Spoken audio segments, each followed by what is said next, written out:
आपके बच्चे भी हैं मरवा खातून? यहाँ आसपास जितने भी जरूरतमंद बच्चे हैं हम अपने घर बुलाकर सबको खाना खिलाते हैं। अरे माशाल्लाह, बहुत खूबसूरत काम कर रही है मरवा खातून। वैसे क्या मैं वॉशरूम यूज कर सकती हूँ आपका? हाँ बिल्कुल, क्यों नहीं, सामने दरवाजा है।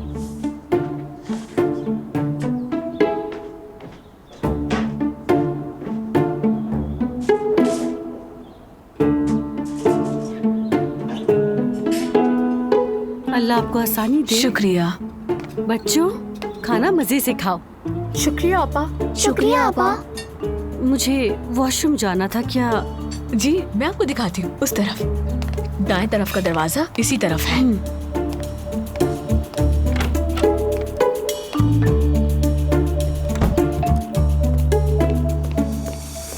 सुनो, तैयार होना, तुम्हारी बारी है। ठीक है, चलो आ जाओ, चलो आ जाओ बच्चों, मेरे साथ आओ।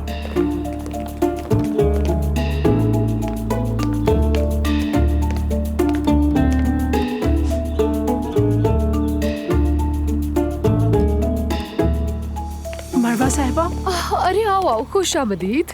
आपके हाथ चूमने आए हैं। अस्तगफिरुल्लाह। चलो जल्दी से हाथ चूमो। प्यारे बच्चों, आप सबको अस्सलाम वालेकुम। अस्सलाम वालेकुम। खुश आमदीद।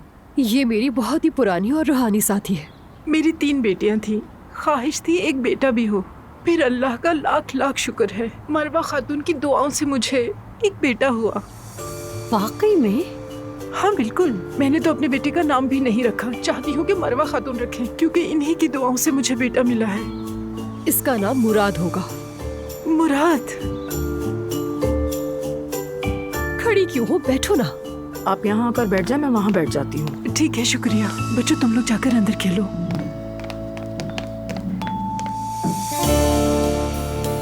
इन्होंने ऐसा क्या किया कि इतनी बेटियों के बाद आपका बेटा हो गया? दरअसल मरवा खातून की दुआओं में बहुत असर है, और इन्होंने जैसा कहा मैंने वैसा ही किया, कभी इनकी बात नहीं टाली।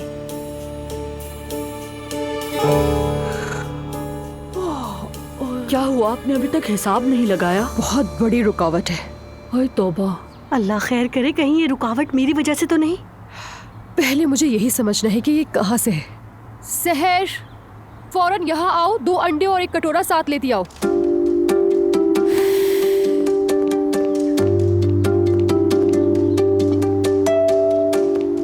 तो अब जिस पर भी नजरे बद, हसद या रूहानी बोझ होगा, सब कुछ जाहिर हो जाएगा।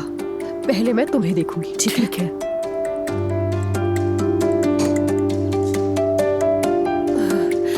माशाल्लाह, तुम तो बिल्कुल महफूज हो।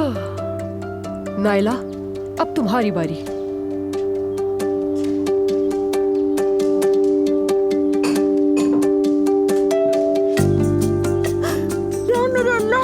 ये क्या है?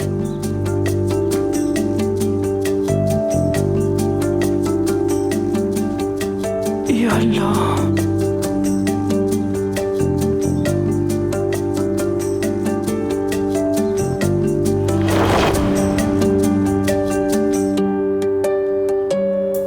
और डालो, पूरा अंदर तक डाल देना। तो फिर अब हम लोग नई मुहिम पर जाने के लिए तैयार हैं। वैसे आपा, जो खातून आ रही है वो बहुत अमीर है ना? तुम बस देखती जाओ, बहुत जल्द हमारा अपना घर होगा। इंशाअल्लाह। दिमाग मिला है तो इस्तेमाल तो करेंगे ही ना। ये बाल भी डाल दो। बस हो गया आपा। अच्छी तरह से। मैं प्रेग्नेंट हूँ, कुछ होगा तो नहीं ना? अल्लाह ने चाहा तो कुछ नहीं होगा। तुम्हारे आसपास तुमसे हसद करने वाले बहुत से लोग हैं। अल्लाह हम सबको हासिदों से महफूज रखे। आमीन आमीन आमीन। तो अब मुझे क्या करना होगा? अल्लाह ने चाहा तो मैं तुम्हें इन सब चीजों से निकाल लूंगी। मेरी जिठानी को हसद है, यकीनी तौर पर उसी की नजर लगी है। नहीं नहीं, किसी पर भी इल्जाम मत लगाओ, गुनाहगार मत बनो। बहतान लगाने का अजाब बहुत सख्त होता है। अल्लाह से बचाए। नाइला, देखो अब मुझे सुबह तक तुम्हारे लिए और दुआ करनी होगी। तुम घर जाओ, सिरके वाले पानी से गुस्ल करो, वुजू करो और नमाज पढ़ो। और आज रात अपने शौहर से ताल्लुक मत बनाना। कल फिर आओ मेरे पास। मगर सब ठीक हो जाएगा ना मरवा खातून? हो जाएगा इंशाल्लाह। और ये बात किसी से मत कहना। आ गई समझ?